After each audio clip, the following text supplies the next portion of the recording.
Welcome to another episode of Presbyterian and Reformed Texas.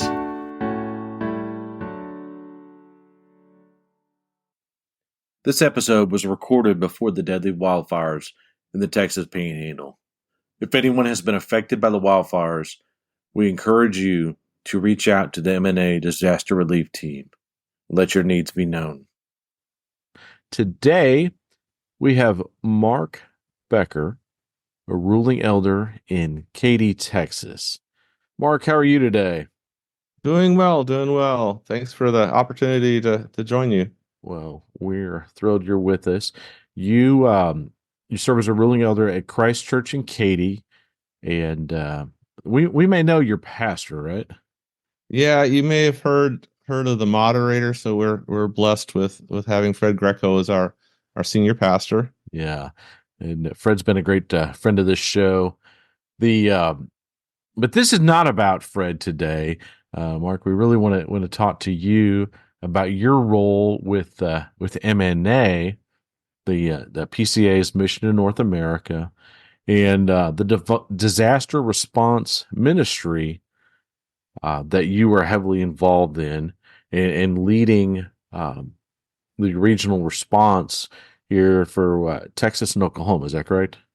Correct. Yeah, all the four presbyteries that are part of Texas and Oklahoma, and kind of extends out into some of the surrounding states. Right. Yeah. So that the Hills and Plains up in Oklahoma, North Texas, Houston Metro, and South Texas be the four. Yeah. And how long have you been involved with the disaster response ministry?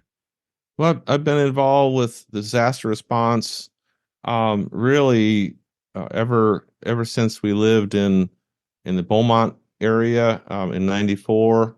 Okay. So I was working at a paper mill there, and we had a major storm. I don't even think it was a named storm that flooded some neighborhoods in part of Beaumont, and some guys were going down to help clean up, and I said, well, yeah, I'll join you. And I grew up in Wisconsin. I didn't know anything about hurricanes or gutting out houses or anything like that, but I got a crash course in that, and that's kind of what kicked things off. And over the years, I've had roles with leading teams after storms. So one of the biggest ones was involved with this Hurricane Katrina in 2005, right, and the major flood in Baton Rouge in 2016. But at different times we helped respond, both Susan and I, to storms when we lived in Texas and Virginia and other states where my job took me. And the biggest change was when Susan and I started with the recovery of Hurricane Harvey in 2017. So you might remember that. Sure. So it just had a minor impact on the Houston area, right? Yeah. I remember vividly videos of Interstate 10 east of Houston they had white caps. The water was so deep going over the interstate. But yeah, that was a new thing for Susan and I, because it actually hit our area. We were living in Katy, and so we focused on helping the Katy area.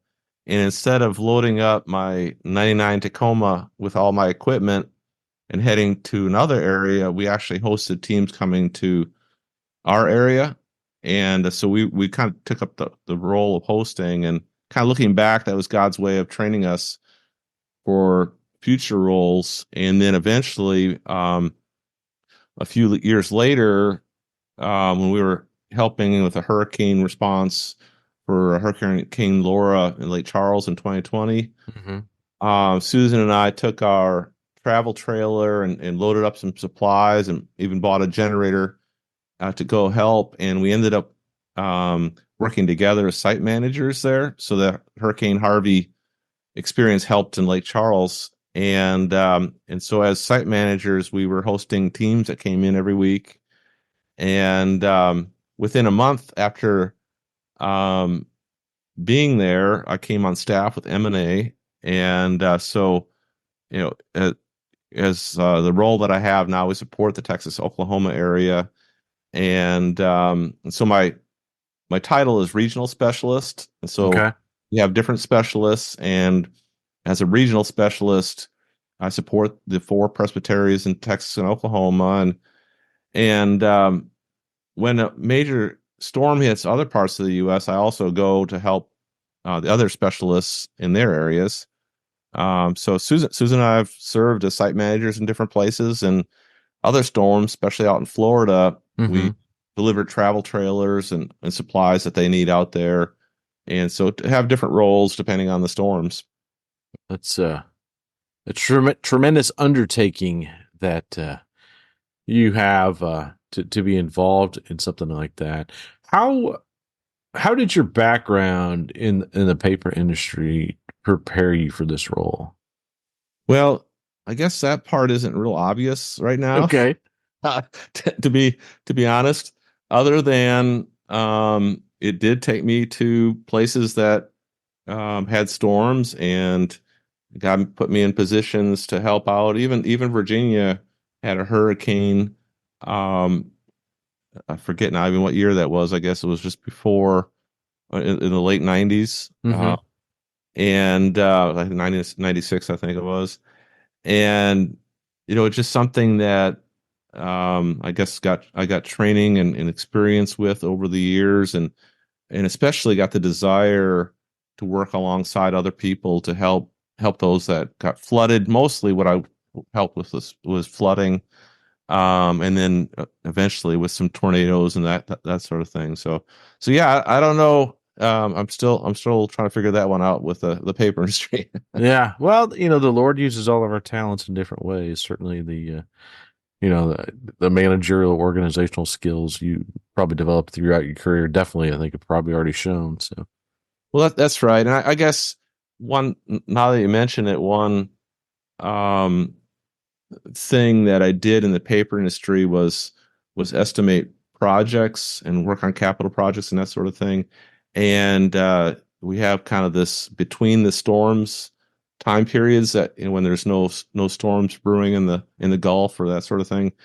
And so as we're always trying to prepare better and better, we're looking at equipment that could be added to our fleet and that sort of thing. hmm And so one of my um, things that I did in the paper industry, besides really loving to use spreadsheets, that kind of thing, is doing capital requests.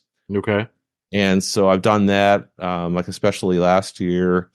Um, Susan was working as a site manager, or we were working together as a site manager, and she was mentioning, kind of in hindsight after the storm, that when there's a storm in the area, especially like something like as big as Lake Charles, impact by Hurricane Laura, there's no power for like 3 months in the area, Right.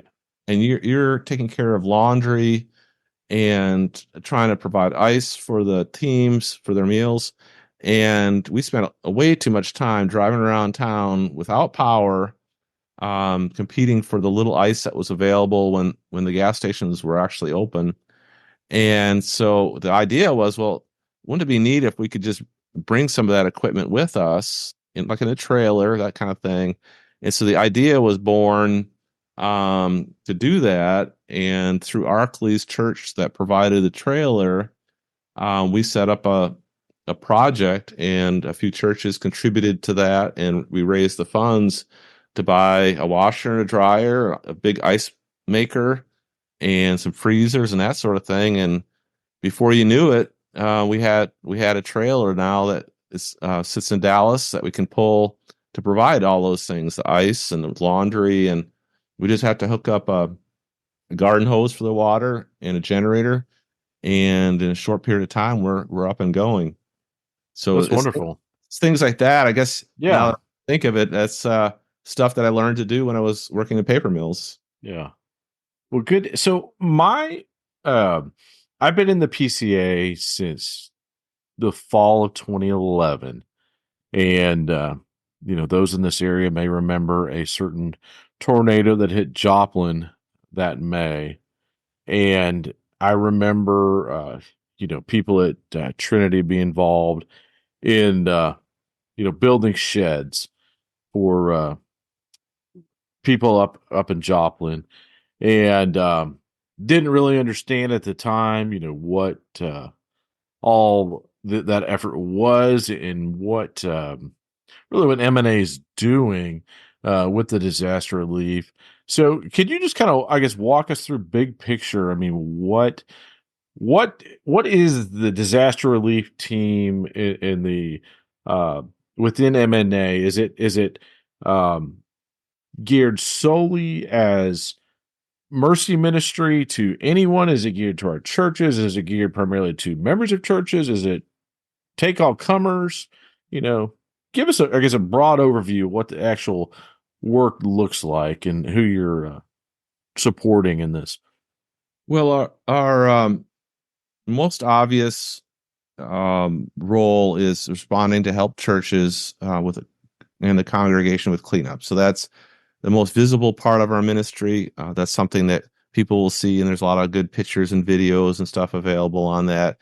But ultimately, the physical help is somewhat of a means to an end. Mm-hmm. And the ultimate goal, if you wanted to state that, is to provide the opportunity to share the hope of the gospel with those impacted by the storms. And so there is that cleanup, there is the work that's done primarily by the volunteers, but our end goal is to be able to share hope, because it's very difficult after a storm. Um, there's hopelessness that follows a storm. Sure. It's a major hurricane. And so that these people, the homeowners, and even the churches are overwhelmed by the damage, and they can't afford to fix it, or they don't know where to start. And so we kind of refer to this almost like shock. There's like this fog that people have, like this blank stare, and so they need help. And so we can come in to provide help for today's problem. We may not be able to solve all the issues that came up from the storm, but we can at least come in to provide help for that particular items. And so the thing that we focus on, or kind of the priorities that you would say that we have, um, starts with the PCA churches and their congregations. So if you want to think of it as kind of a three concentric rings, Mm-hmm. the innermost ring is the congregation. We are a ministry of the PCA through the M&A oversight, and so our first desire or focus is on what is it that the churches need. And so we'll be contacting the church representatives, and so it'll be either the pastor or somebody else. Generally, the pastor is way too busy to be talking about a lot of these details. They have a lot going on after a storm, but we'll have somebody that will discuss how is the building and how is the congregation doing, and what kind of needs are there, and so we'll find that out. And if they need help, if it's a major storm, then we'll come to help them. And shortly after that, and sometimes concurrently, we'll come in and we'll help the friends and family of the congregation. Okay. And so we'll find out that the parents or some other people in the family need help, and quite often the congregation is evacuated to another state, especially if it's a hurricane, and they can't really come back until the power is restored, Right. because there's no work, there's no school, no air conditioning. So the house is over 90 degrees. They can't store food. They can't cook food, that kind of thing. Yep. Yeah. Texas, Louisiana, Mississippi, Alabama, all on the Gulf Coast. Summer without electricity is unbearable. Right. So there's quite often there's boil water notices. So there's not decent drinking water, and there could even be um, mandatory evacuations. So they're not even really allowed to come back unless they're part of a response team or a contract. Mm-hmm. So anyways, we're helping the congregation, their friends and family, and then the third ring is then the community that's around the church. And so I say that there's three separate rings, but the help is concurrent. as we have teams come in, we obviously want to provide them with work that they can impact the community, that can get some meaningful items completed. And so one of the things that a role that I'll have or somebody else will have as a site manager is to assess damage areas. And so we'll go around to different houses to find out what kind of damage there is. And so if it's tree damage, usually over the phone, you can't get reliable information. If somebody has never operated a chainsaw before, they don't know what a big tree is or a small tree. Right. And so um, somebody like my wife or somebody else will call the homeowners and find out if they need help with trees that are down, that sort of thing. And so I'll go out and I'll find out, is it a crepe myrtle that's knocked over, or is it a couple really big oak trees that are tangled up? And then as the teams come in, I'll talk to the team leader, and sometimes it'll be as they're literally driving from their home church to the disaster zone, and Mm-hmm. I'll talk to them. I'll find out how big is their team, and then how skilled are they. If it's a youth group or somebody that's not experienced, I'm not going to give them chainsaws or chainsaw projects because there's a lot of risk to that. Right.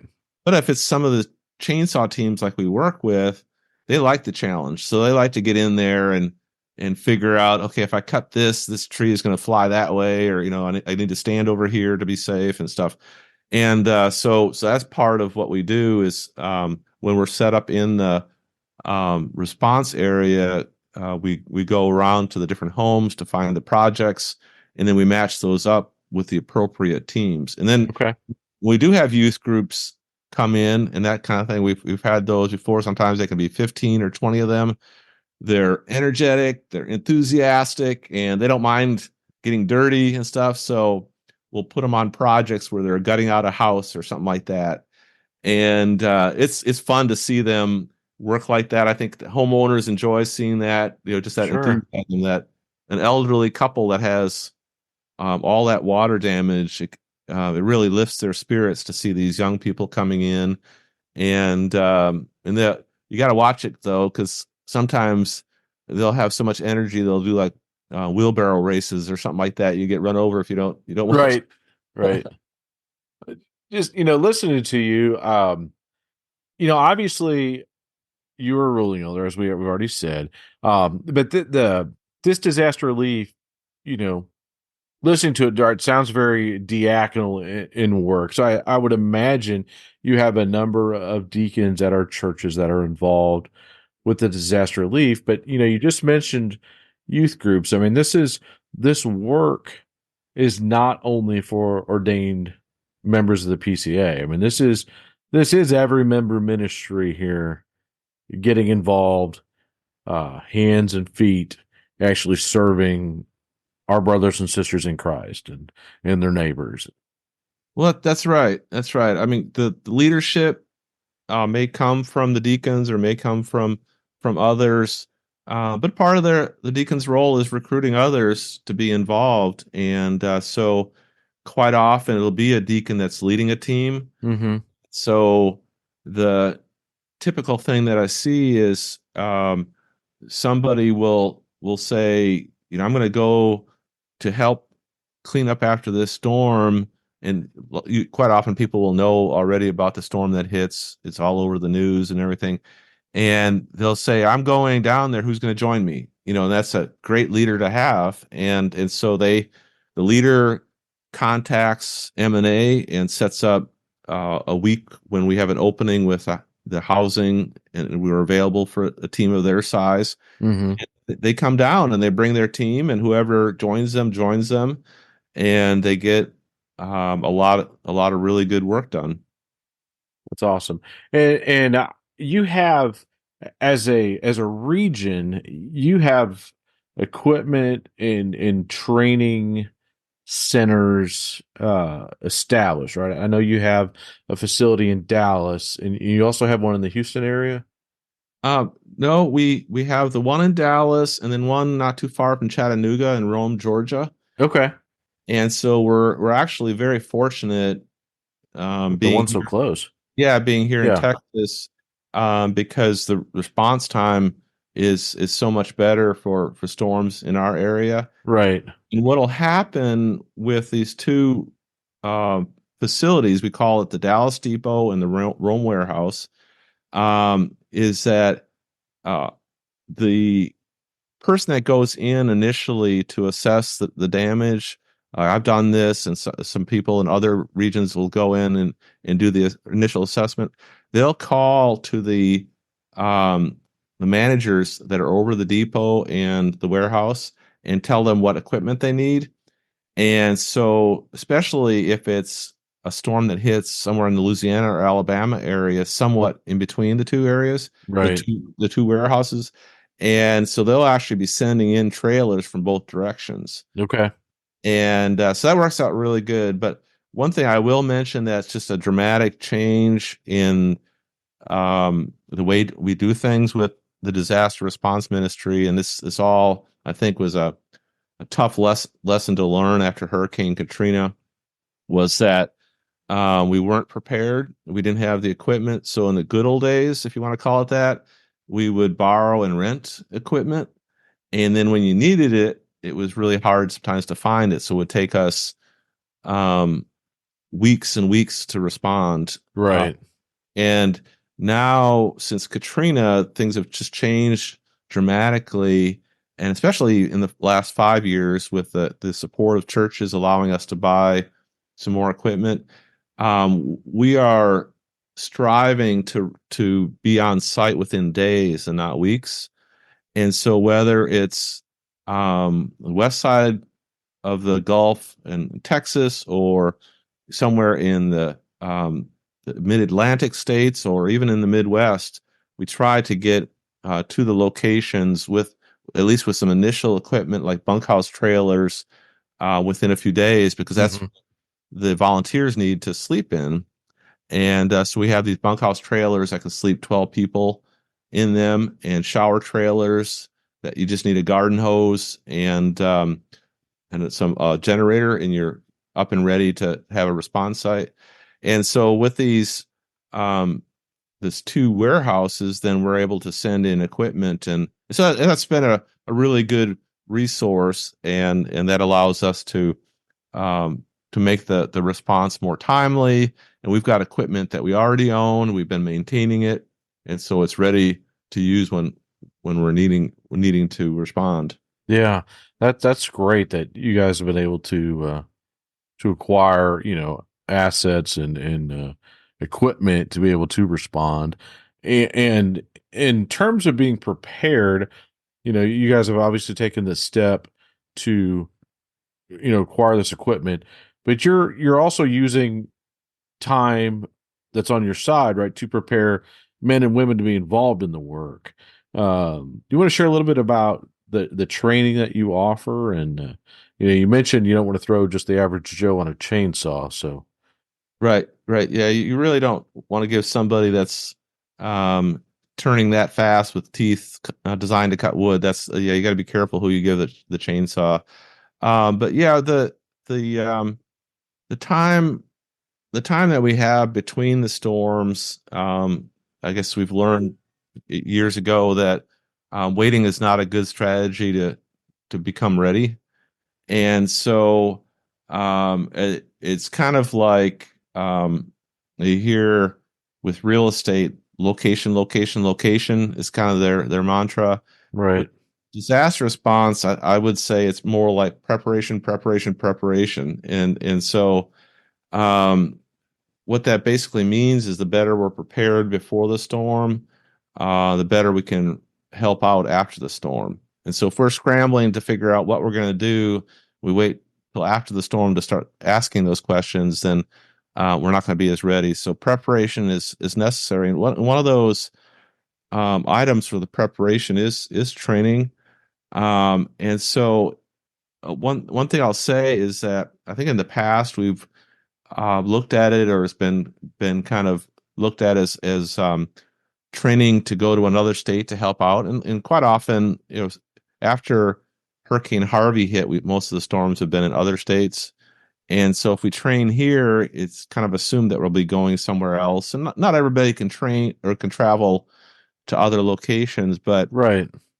we want PCA churches to help others in their area too. So after small and medium-sized storms, um, there could be needs in neighboring churches in their community and that kind of thing. So anyways, that I just want to mention that as kind of a mindset change for training. And so what kind of started that was last summer we had some tornadoes or some straight line winds in the Tulsa area, Mm-hmm. and it showed us the need to have something like regional teams. So nearby teams can provide faster response. We don't have to wait for help from out of state to come in. And so to get ready for that, we can provide training for the churches in that area. And so in the last 2 or 3 years, we've been providing Bobcat and chainsaw training. So we have uh, close to 80 people trained on operating the Bobcats. So those are our mini track loaders that are the brand name is Bobcats. That's what Right. we call them. And so they have different attachments, including a root grapple, which is a great way to grab logs and brush and stuff. So we train people on that. We have quite a few people trained on that. And starting last year, we started doing chainsaw training. So a couple of guys have come in from um, the Pensacola area. They've been gracious enough to come in. They helped provide training for 9 individuals in the Houston area last year. And so this year we have training set up in Beaumont, Dallas, and Tulsa areas. So we Okay. have training that we'd love for people to show up for. But we also have more Bobcat training. So we have Bobcat training in Victoria, Dallas, hopefully in Oklahoma City, and even we're reaching out into Fayetteville, Arkansas. So that's part of our region. So anyways, that's something that we do as part of our preparations. And so for small and medium storms, something we've started doing in the last couple of years, instead of waiting for a big response site to be set up, we have now enough relationships with churches in these different regions or different areas that if they need equipment, but they already have enough volunteers, let's say after a tornado or a flood or something like that, we can drop off chainsaws and bobcats, and then they're able to use those, and that's where actually worked out very well. And so the first step is to get people trained for that, and then we have this equipment that can be delivered for them to help. And so these bobcats are amazing. They're not that big. I mean, they can be pulled behind a half-ton pickup truck. But if you imagine the good old days where we had to cut up the trees to firewood size so you could fit it in a Right. wheelbarrow to take it out to the street, now with these bobcats, they can easily lift 600 or 700 pound logs instead of having to cut everything into 60-pound pieces or 70-pound pieces. And so what we've seen is that the teams can get sometimes 3 houses done in one day instead of just one, and being totally exhausted by having to do so much cutting and so much lifting, that sort of thing. Right. So anyways, yeah, the training that we've done has helped us with equipment, and then eventually we want to do training for other things like being site managers and other useful things to help with supporting the disaster response. Yeah. Well, I can imagine the training, obviously you selfishly would not want to only take the training for your own yard work purposes that you may want to get a bobcat for one day to be able to do some yard work. But if someone does have the mindset of, hey, you know what? I can volunteer my time, my skills to go join uh, this disaster relief response, get some training. Um, the side benefit of being able to use that training for your own purposes then would be a wonderful blessing as well. So, Right, right. And one of the things I do in the training early on, just as a icebreaker to introduce everybody in the class, is to find out their motivation or why they're taking it. yeah, And people will be honest. I mean, they'll tell me. I think the most extreme one was when somebody said that I don't go to a PCA church, and somehow they heard about the training. I'm not sure how that happened, but Okay. so I want to start a landscaping company, and so I was fine with that. Yeah. I'm also uh, Presbyterian and believe that God is in control of all things, and so their intent may be for um, business purposes, but maybe God will use them someday for a disaster response, that kind of thing. So I don't really, um, even though I'm interested in why they want the training, Right. I think the as long as the classes don't get overwhelmed or filled up with other people interests interested in other things. Yeah, as long as 99% of the people aren't starting a lawn business, right? Yeah, Or yeah, landscaping business. yeah. So that's been my experience. So that every once in a while you'll get some surprises in there, but in general, we don't know where the storms are going to be. We don't know where the people are going to be needed. It could be local, and so even if a person signs up and says, "Well, I can't travel to Alabama. I don't have enough vacation," or those kind of things, a storm could hit 2 months later and need people, in the next neighborhood or Yep. another part of town. We've had so many years like that where like today the sky is beautiful, everything we've had wonderful weather, and spring is basically just around the corner, and that could be it could be a historic year in kind of a bad way, and Right. so having people trained is a good thing, and so yeah, so it's fun to find out why they signed up for the training, and you never know. That's right. So, and let's jump back to the Sheds of Hope for a second, because I know um, you have a weekend coming up in April. What's the 19th and 20th? Right. And that's going to be, it's at the Dallas Depot.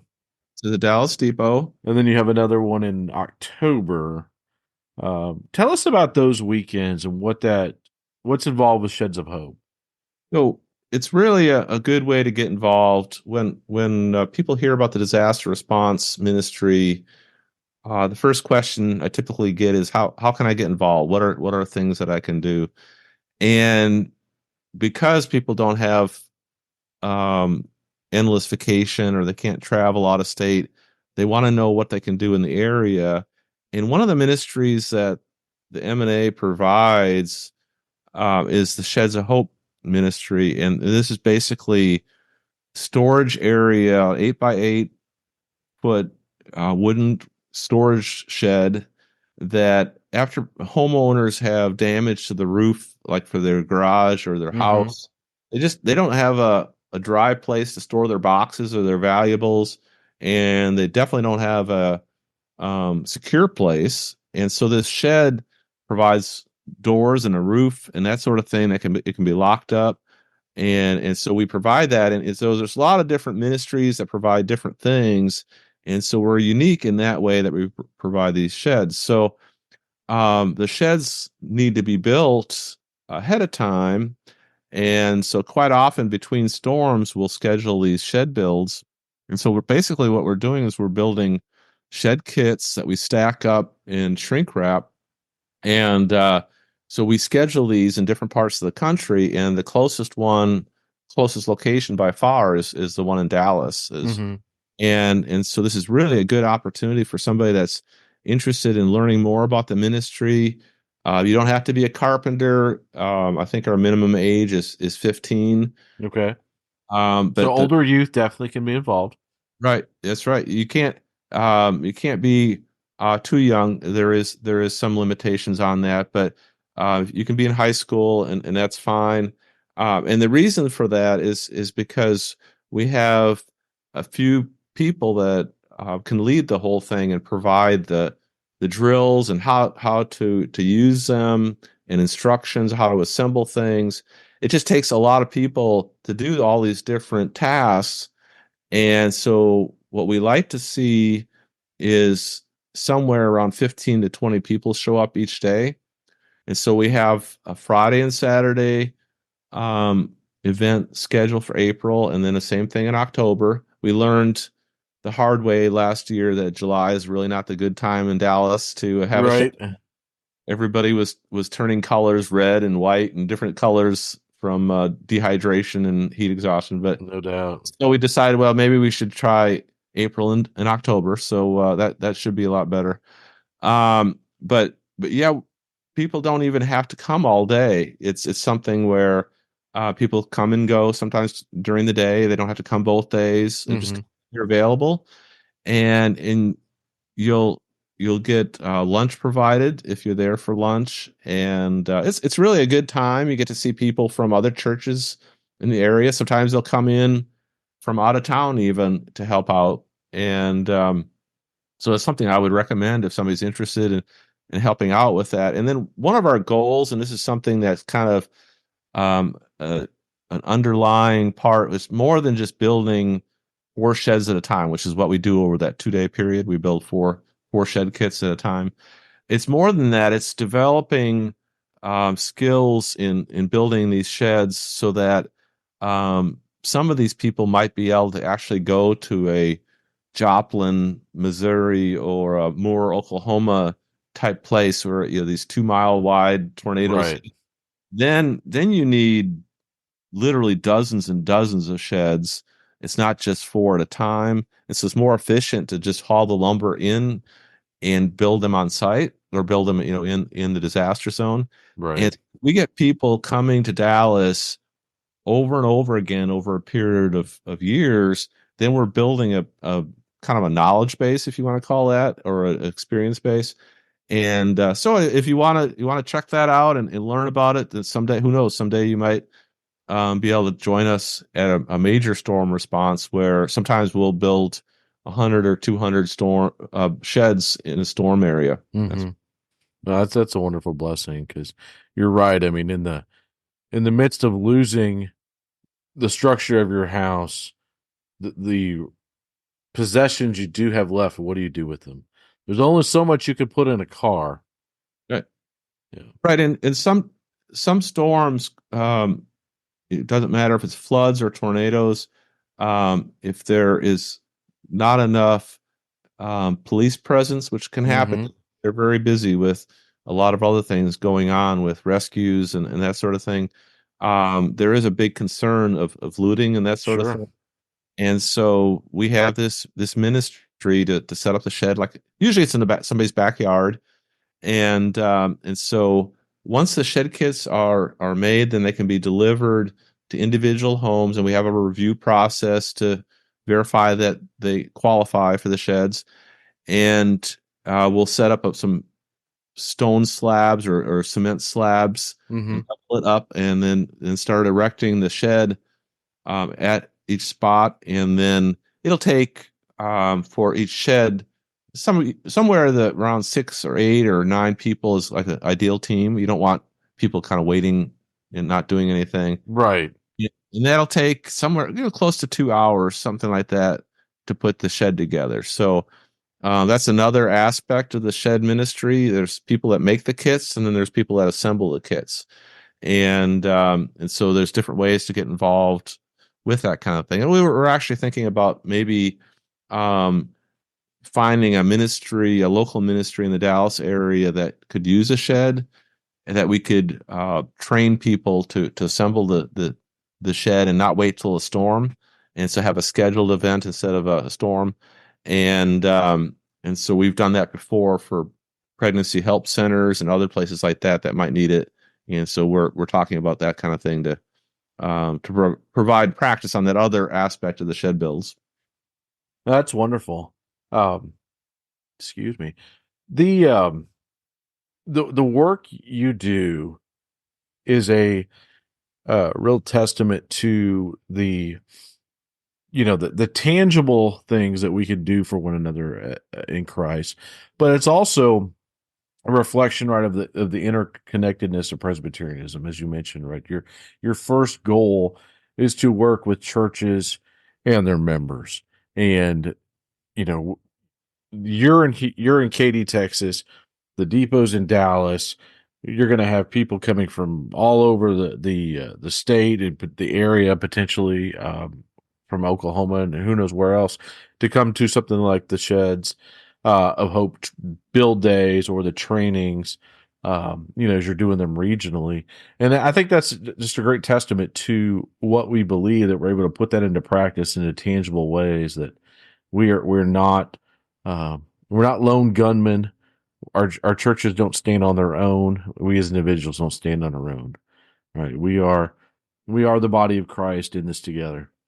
Right, right. Yeah, this wouldn't be possible if the seven of us regional specialists tried to go out and do it. We're all getting gray hair, and we're sometimes have back problems and whatnot. So we're not in this by ourselves by any means. And so um, the the role that we serve in the PCA is, I've heard this called like a relational link, I guess you could call that. So basically, we know hundreds of people that want to help. You wouldn't think it's that many, but it really is. It could be thousands, but it's hundreds of people that want to help, and we connect those people with those that need help. So that's that link that we have, that we know one group and we connect them with another group. Mm-hmm. And so another way to look at it is we can serve kind of in a role of being a conduit. And so God provides the funds and the manpower through these churches that want to help, and we connect these resources with people needing help. So it's just kind of this, we don't provide the funds, we don't really do most of the work, but we connect the two ends of that kind of in this role. And so um because of the major storms, it can impact the not just the church buildings, but also cause major issues with the congregations. Mm-hmm. And so we organize this response to come alongside those that need help. I mean, churches, as you're well aware of, across the country, have their own struggles without hurricanes and tornadoes, and so they don't need another thing piled on without some kind of help. And so we come in to help them with some of these needs, and so we coordinate kind of these responses and these different churches. I'll say one of the most impressive involvement that I've seen with churches wanting to help are the ones that have been impacted themselves. So if you hear name or cities that are located in places along the Gulf, like Panama City or Right. Gulfport or Biloxi or all these places, they have gone through the ringer. And when I hear um, from some representative from one of those churches, there's help on the way, because they've been through it. They know how important it is, and they know how to help. They know what people are going through, so they know what kind of things are needed, and that sort of thing. So when you talk about things that might seem simple, like a casserole ministry, um, the ladies providing all these casseroles, and they load them up in these coolers, and somebody is basically the runner that brings them into the disaster zone. They are very much helping in this effort to help the churches on that. And so yeah, these people, it's kind of a pay it forward kind of thing, that Sure. people who have been through it really are some of our biggest supporters to help others. But also, it's not just the churches that are impacted, it's the communities around them, and it can take several years to recover after a major storm. And so this is an amazing opportunity to share the hope and the love with those in your community. So people talk about um, all the walls that we have with sharing the gospel and sharing hope. And you think about, if you go to knock on somebody's door in a neighborhood these days, you might, especially in Texas, they might greet you with a big dog or a gun or something like that. So they're not happy to see you. But if you have a team that comes in and spends all day cleaning up their yard or cleaning up their house, they're they go from strangers to being not strangers very quickly, and Right. you develop this relationship with them, and they're interested in finding out, well, why in the world did you take vacation and travel from out of state, and you're here doing this for free when companies charge $10,000 or $20,000 for this work, and that's an opportunity to share the hope, through loving acts and that sort of thing. And so that's where we really have the ultimate impact. Is it can be church members that are really having struggles, and we help them out, and we can let the pastors know that there's a pastoral need or a diaconal need, that sort of thing. Or it can be people that aren't part of the church, and we have some teams that are a step ahead of the rest of us, where they actually bring a case of Bibles with them, and they consider that critical part of their equipment. And so it's amazing how many times after you develop a relationship, people will say, "Well, I don't have a Bible." Either Right.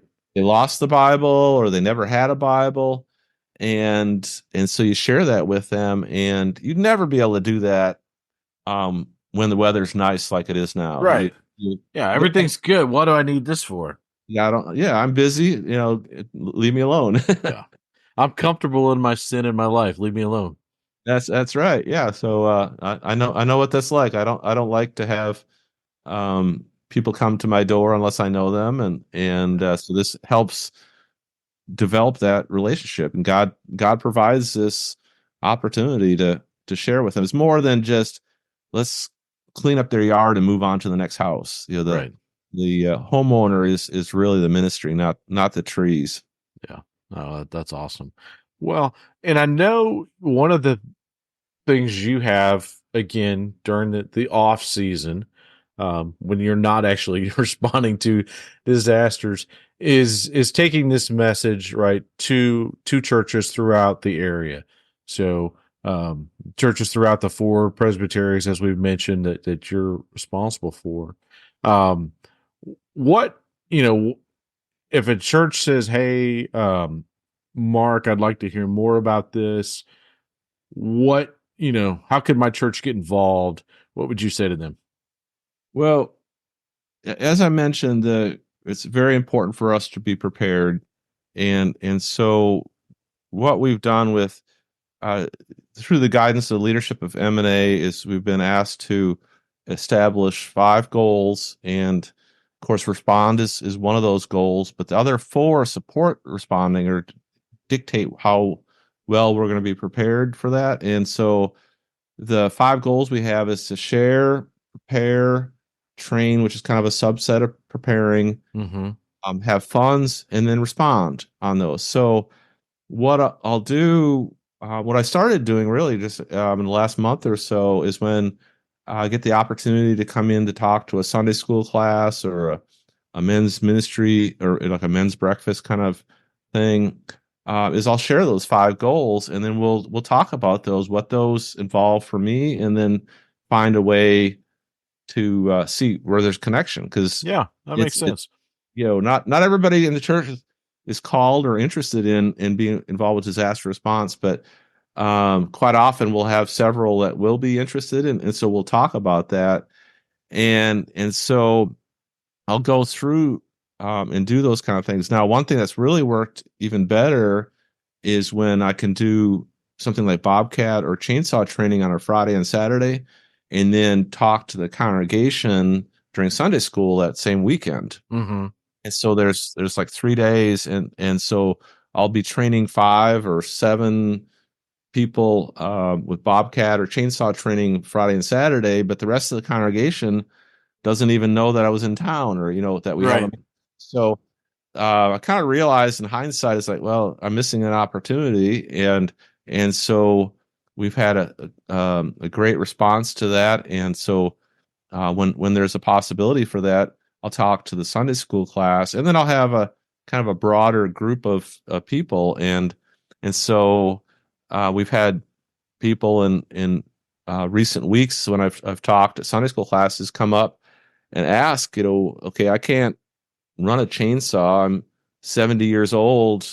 What can I do? And with some of the ladies, we've started talking about casserole ministries, and kind of their eyes light up, and so we kind of see there's a connection there, and so there's a lot of different things that can be done from remote locations to Mm-hmm.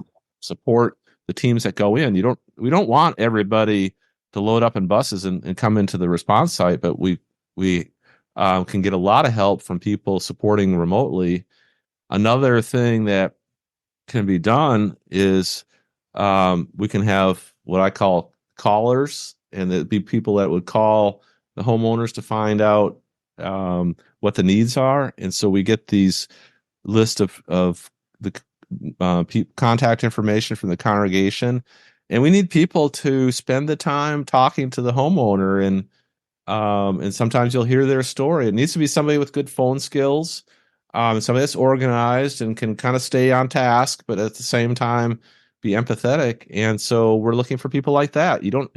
You don't have to be in Biloxi, Mississippi. You can be in Dallas, Texas, and do this type of thing. And then you're providing a great resource, because we'll share these spreadsheets with the information with the person doing the assessments, and we'll get fancy and we'll put on some maps where what part of town some of these different people need tree work, for example, Mm-hmm. and so we'll go visit those houses, and all that's possible because somebody in Dallas or in Jackson, Mississippi, did some calling and help populate that list. Yeah. So yeah, we've done that in the past, and so there's different things that people can do. You don't have to operate a chainsaw to help out. That's for sure. Yeah. No, that's great, and it's and just another example, right? There's a lot of opportunities for anyone who is interested in this to get involved and put their talents and skills to use for God's kingdom. Um, so we'll have information in the show notes for anyone who's interested in the dates for the Sheds of Hope.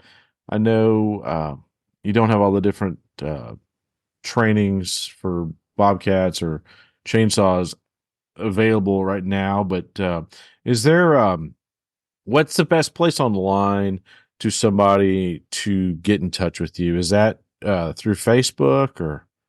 Yeah, there's several ways that we can do it, and I'd like to provide my email address Yeah. on your site Yep, you bet. that are listening, and then I can also provide a link to you for my newsletter. Okay. So I put out a quarterly newsletter. It's more often when I'm at a disaster response site because there's more to talk about. Sure. But that gives information of what we've worked on, what we have coming up, and updated prayer requests. We're really looking for people to be praying for us. And so the newsletter is one way to do that. Another way is to connect on Facebook, so I can provide my Facebook handle or link. Mm-hmm. And so, yeah, I'll send you some of those things. And yeah, I'd appreciate if you could post that on. Yeah, we'll have all the links available, and obviously, we can be praying for you, inviting you to our churches, but you are part of MNA, which means there is the funding access, funding component as well. And are you in MNA's directory as well? Like everyone else seems to be who works with MNA. Right. There's different ways to get my information. Yeah, you definitely can do a search on the for M&A staff. Okay. Just like MTW has a directory, M&A Right. directory. And so it has my contact information in there. And there's actually some good information on there as far as Facebook and my newsletter sign up and that kind of thing. Okay. And also I provide information on some of the different presbytery websites, and so you can look there. If you don't see something, you might want to encourage them to contact me. I think I have it on maybe 3 out of the 4 presbytery Okay. websites, and so that's some helpful information, kind of FAQ format. And so yeah, that's just different ways to try to provide that information. But probably the easiest thing if you don't want to do any of those things, is just send me an email and I'll get you connected. Whoever I'm interested that's listening to this, I would love to be able to talk to you. And I have connections with different churches, but sometimes I've got to contact three or four people to find the right person. So if Right. you're interested and you'd like to talk about a presentation or some training, that's wonderful. That's the kind of stuff that's the kind of emails I like to get. Okay. And that's mbecker@pcanet.org. Correct. Okay. And we'll make sure to have that in the show notes as well for everyone. That's great. Well, Mark, it has been a real joy to have you on today to hear about the very serious work you do in helping people in times of need. And we pray that the Lord will bless your ministry as you seek to be so a tangible means that the church, our presbyteries, the PCA can come to people in a time of need and encourage one of our sister churches, encourage fellow believer, or potentially encourage someone who doesn't know the Lord at all. And we pray that the Lord would bless this ministry and continue to use it for His glory.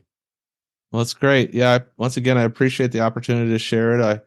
When I get on this topic, I can go and go, so I have to kind of watch the clock. I don't get too carried away.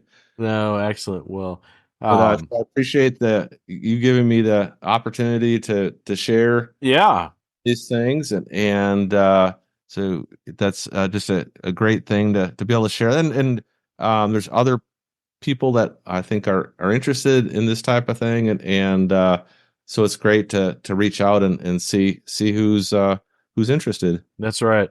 Well, and it would be interesting to, you mentioned, obviously spring is nearly here, and we don't really know what the Lord has in store for us weather-wise in 24.